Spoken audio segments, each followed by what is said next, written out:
Hormuz జలసంధి దగ్గర tension కొనసాగుతోంది. ఆయిల్ రవాణా నౌకలపై ఇరాన్ తాజాగా దాడి చేసింది. 10 ఆయిల్ నౌకలను పేల్చేసినట్టు ఇరాన్ వెల్లడించడంతో అలజడి నెలకొంది.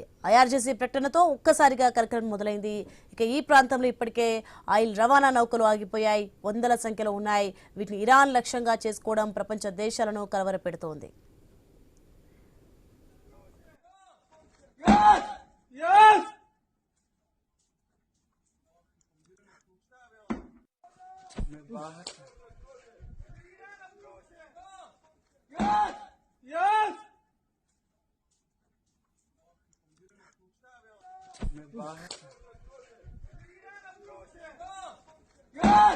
Yes!